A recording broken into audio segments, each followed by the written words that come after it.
Comment se comporter tactiquement quand on est milieu excentré et surtout comment jouer sur des détails qui peuvent faire la différence sur chaque action. C'est parti pour une nouvelle analyse vidéo.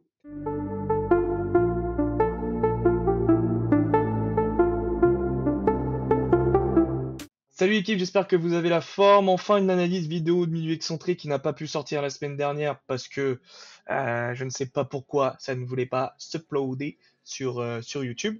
Peut-être un problème de format de vidéo.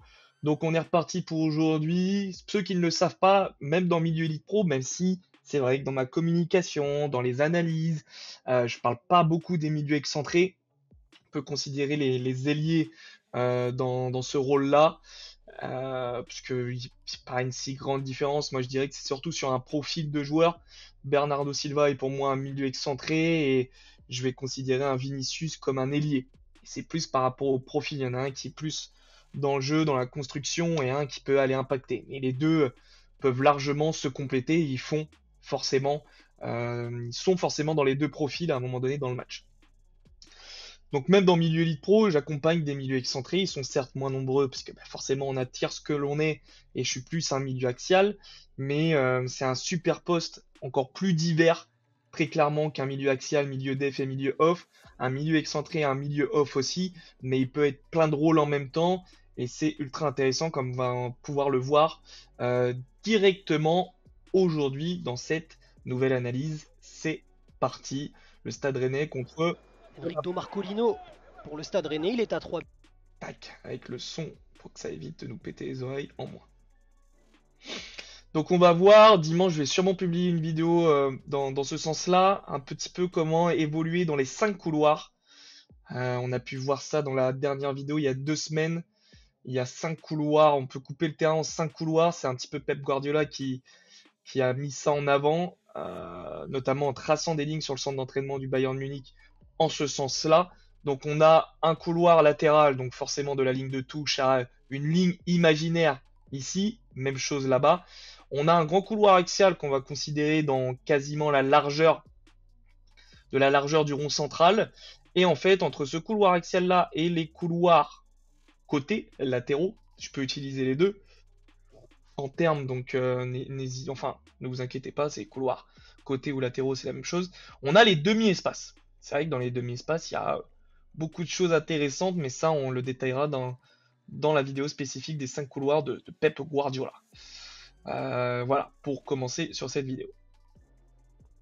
Et donc l'objectif, en tant que milieu excentré, c'est de manipuler dans ces 5 couloirs avec votre doublette parce que vous formez une doublette avec quelqu'un. Si vous êtes milieu excentré, donc on enlève les pistons évidemment, qui ne sont pas concernés par même mon enseignement de manière générale, bah, c'est les arrières latéraux. Donc c'est comment vous jouez avec cette arrière latérale en manipulant les 5 couloirs. Donc on va voir ça petit à petit dans la vidéo. Donc là on le voit pas à l'image, hein, mais t'es milieu excentré, tu dois prendre les infos de ton arrière latéral, de ton attaquant, pour te positionner en conséquence. Et là, on voit que c'est ultra intéressant.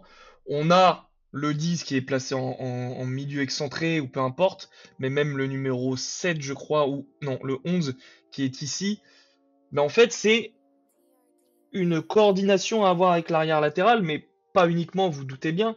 C'est que l'arrière latéral monte très haut, donc prend de la distance avec le porteur de balle, et vous devez réagir en conséquence, parce que ça peut être votre arrière latéral qui décide de faire ça. Quelle décision vous devez prendre par rapport à sa décision à lui? Et du coup, il vient décrocher dans le demi-espace, puisque comme je le dis, il faut manipuler les 5 couloirs, il faut se les imaginer. L'arrière latéral occupe le couloir côté, donc moi je vais éviter d'occuper son espace, et je vais donc prendre l'espace qu'on appelle le couloir demi-espace. Alors attention, on dit apparemment que ça, si vous vous retrouvez à deux au moment où on envoie le ballon dans le couloir côté, c'est pas cohérent, etc. Mais si vous regardez à la télé, on s'en fout. En fait, les pros, ils s'en foutent très clairement qu'il y ait deux personnes dans le couloir. À part les équipes de Pep Guardiola et peut-être quelques autres. En fait, se mettre dans les couloirs et ne pas être justement dans le même couloir côté, surtout quand le joueur a le ballon, ça permet de créer des angles de passe et des triangles. C'est ce qui est ultra intéressant là-dessus. Mais sinon, si vous vous retrouvez tous les deux sur le côté, bah, vous gérez la situation en fin de compte. Vous voyez bien Mbappé avec Hakimi ou Barcola avec Nuno Mendes ou inversement, peu importe le sens des doublettes. Ils font avec Dembélé et Hakimi, ils sont tous les deux sur le côté assez souvent. Voilà, ils s'adaptent. Il y en a un qui rentre dans le demi-espace ou il dédouble derrière lui. Bref, c'est pas une règle immuable. C'est juste qu'en effet, se mettre dans des couloirs différents crée des solutions et des angles de passe pour être un peu plus cohérent, on va dire. Donc là, on a un ballon long, mais on a une première. Voilà, je regarde, mon arrière latéral monte. Moi, je descends. Enfin, je descends. Je viens demander dans les pieds. Paire de balles, bah, je peux prendre la place de mon latéral au lieu d'être à deux à partir au même endroit. Faire le même appel, ce qui est pas du tout intéressant.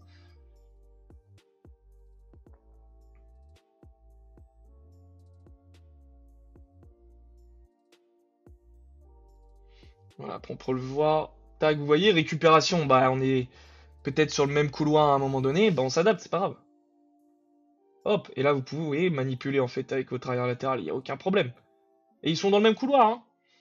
Y a pas de souci. Moi je vous dirais, c'est plus embêtant, si on enlève les couloirs, c'est plus embêtant si vous êtes sur la même ligne, que ça soit de manière horizontale ou verticale d'ailleurs.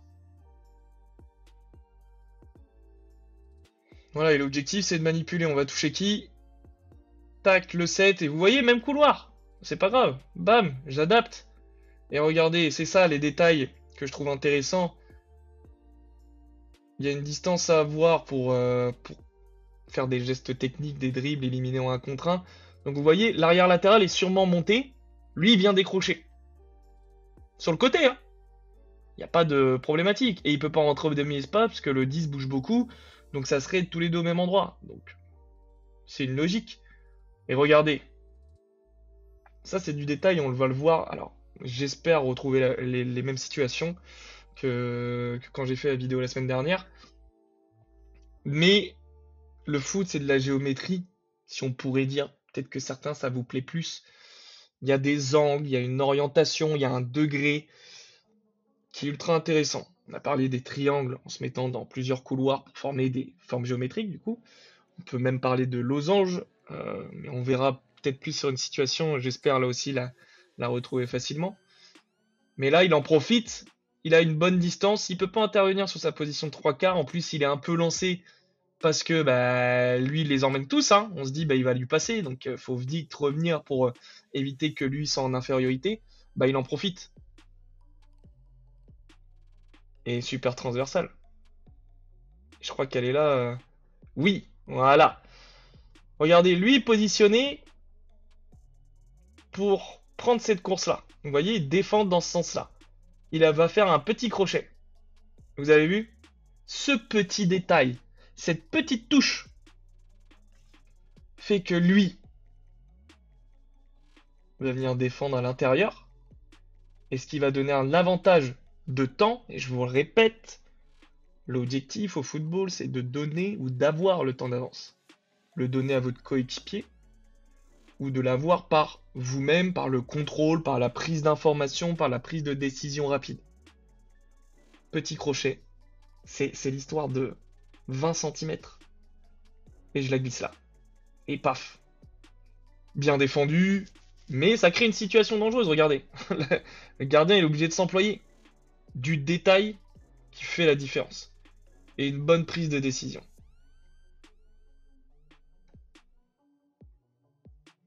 Et encore une fois, on l'a vu hein, dans l'une des dernières vidéos où je parle des 4 qualités. Temps d'avance, il se fait sur les duels, hein, regardez. Qui passe? Bam! Je passe le bras, je passe la jambe aussi. Il y en a, vous allez avoir plus de facilité à passer l'épaule. D'autres, ça va être le bas du corps qui va passer en premier pour confirmer le haut du corps. Là, le 9, il passe sa jambe, c'est ciao. Et regardez, c'est mort. Lui, il a mis le bras, c'est mort. C'est fini. Bon, après, voilà, il y a lui qui embarque tout, c'est dommage. mais ils passent le bras.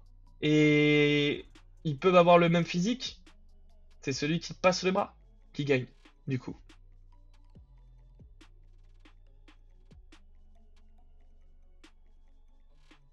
Et la même chose. Là, on peut considérer l'arrière latéral se met dans le couloir. Donc moi, milieu excentré, je vais me situer ici. Pour former un triangle. Hop, hop, ou hop, hop, peu importe. Et là, on se remet. C'est pas grave. Qui doit écarter? C'est eux. C'est le coach qui vous dit, ok, c'est l'arrière latéral qui va venir à l'intérieur quand le ballon est à l'opposé. C'est peut-être pas le cas. Voilà, on prépare la perte. Toi, t'es à l'intérieur. Toi, tu peux écarter. On prépare tous la perte. Donc en fait, côté ballon, on décale malgré tout. C'est de la tactique. Là, on est plus sur, on appelle ça le football relationnisme maintenant. Ce sera la nouvelle mode bientôt, vous allez voir.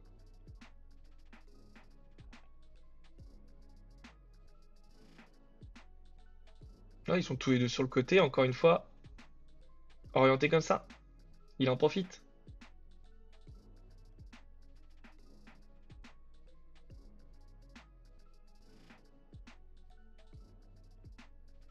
Bon, après, je suis très sur le milieu excentré, mais on peut sur cette vidéo, parce qu'à un moment donné, ils vont tous m'en vouloir. Mais regardez, ballon long. Là, il y a une bonne décision dans le détail du geste technique. Il est orienté comme ça, super appel du 2, parce que sans lui, il n'y a pas de déséquilibre. Il joue le 1 contre 1, là, faut que ça soit lui qui soit très très fort. Il y a un 1 contre 2, il est utilisé. Le numéro 10, on en revient, positionné dans un grand carré. Hop, il est libre. Il prend l'info au dernier moment. Encore une fois, deux moments cruciaux. Quand je demande le ballon, je prends l'info. Et quand le ballon m'est transmis, je prends l'info. Il l'a vu. Ok, tac. Là, je la place. Au moment où le ballon est transmis, il a pris l'info. Il l'a vu. Tac. Et on rejoue, c'est pas grave. Là, maintenant, j'apprends à mes joueurs à se regarder, à regarder leurs coéquipiers. Là, il y a l'un des deux qui est inutile. Et on l'a vu sur la chaîne, il y a une règle. C'est le premier conditionne le second. Et sur cette situation, qui est le premier? C'est lui le premier. Donc moi, je dois occuper cet espace libéré. Parce que là, on apporte trop de monde. On est trop.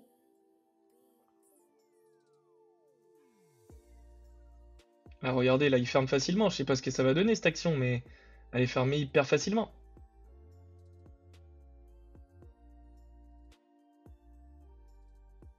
Voilà, il y aura un hors-jeu, on voit pas grand-chose, c'est dommage, mais regardez-vous pour occuper tous les espaces, justement. Parce que là, être 4 dans le même couloir, là, en effet, là, c'est... Alors oui, on s'adapte, mais à un moment donné, il faut être cohérent aussi. Plus vous venez, évidemment, plus il y a de monde. Ça peut être utile sur certaines situations, mais ça veut dire qu'on est capable de jouer très rapidement. J'en profite un tout petit peu pour parler du milieu def. Enfin, le 11 qui se situe ici. Regardez. Beaucoup, c'est panique, c'est une touche, bam! Et lui, il a le temps d'aller fermer, il est pas encore assez près. Contrôle, je prends l'info. Là, je les attire, regardez. Là, je les attire, ils sont bien, ils sont dans la petite pocket, là. Ils sont dans ma poche. Et là, hop, je peux libérer. Alors, est-ce que c'est le meilleur choix ou quoi que ce soit? Je pense que c'est un peu le mettre dans la sauce. Mais si on est bon, il y a un déplacement qui doit se créer ici. Voilà. Maintenant, est-ce que c'était la meilleure décision de sa part? Est-ce qu'il fallait encore plus les attirer? Ça, encore une fois, c'est toujours aussi facile à dire qu'à faire. Alors, des petites situations qui vont emmener le but de Marseille, vous voyez? Le 11 là, à l'intérieur du jeu, prise d'info. Il prend un nombre de prises d'info en l'espace de 4-5 secondes, il en prend 3 à 4. Il sait qu'il est seul. Il peut s'orienter. Malheureusement, il rate un petit peu sa passe. Il en met pas assez, ou je pense que peut-être que de base c'était le numéro 10, mais il était en jeu, bref, plein de choses. Là, on essaie de ressortir. Je trouve que c'était plutôt bien joué, sauf que là, il y a perte de balle. Puis après, voilà, il y aura la finition. Donc, la petite situation pour parler de la prise d'info. Mais malgré ça, vous voyez, bon, bah, la décision est pas bonne. Il y a une incompréhension peut-être avec le 10. Mais au final, il y a le but derrière. Donc, félicitations à eux. Je vais aller sur le but du Stade Rennais.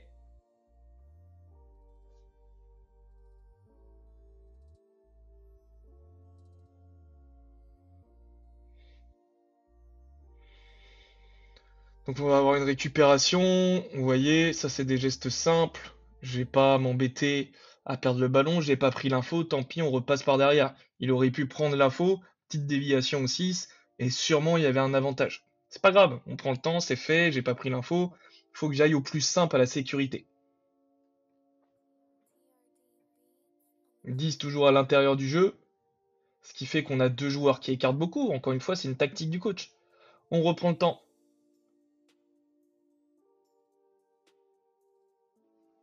Et même si techniquement c'est pas parfait, vous voyez. Pour ça qu'il faut garder son calme. Et là on manipule, regardez. Lui ici, premier conditionne le second, je me mets à l'intérieur de ce jeu. Regardez, regardez. Toujours la même histoire entre les carrés. Il trouve ici, je suis trouvable. Il me trouve là, j'ai pris l'info. Il trouve là, je suis là. Et ainsi de suite. Je trouve ici, moi, en tant que si, j'ai un temps d'avance sur le 9.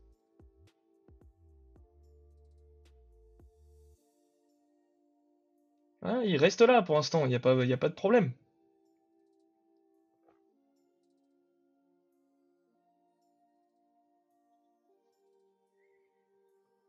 Voilà, à l'intérieur du jeu, encore une fois, dans une zone, le carré, techniquement c'est bon. Pas sur celle-là, mais c'était intéressant. Et tant pis, regardez, là on est sur encore une fois sur les émotions. Est-ce qu'on se plaint? Est-ce qu'on râle? Non, c'est pas grave. Hop, on se replace. Il est un petit peu déçu, ça se voit à sa tête, mais la première réaction qu'il a eue, c'est de venir. Pas de perdre du temps à râler et d'être trop loin après pour venir défendre. Non, regardez, hop, je reprends. Je reprends du simple. Hop, c'est pas fait, c'est bloqué, tant pis. Et on refait. Demi-espace.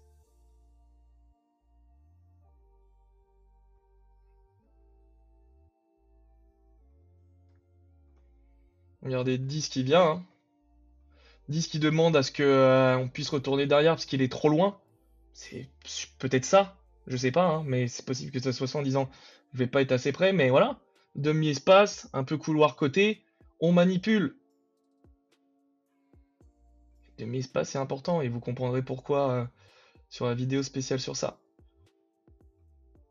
Et il reste concentré jusqu'au bout, regardez. Là, 10 c'est pas grave, il a oublié son action déjà. Delete.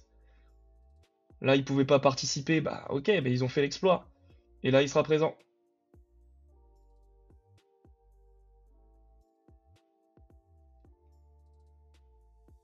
Mais parce que on occupe les couloirs, parce que on premier conditionne le second.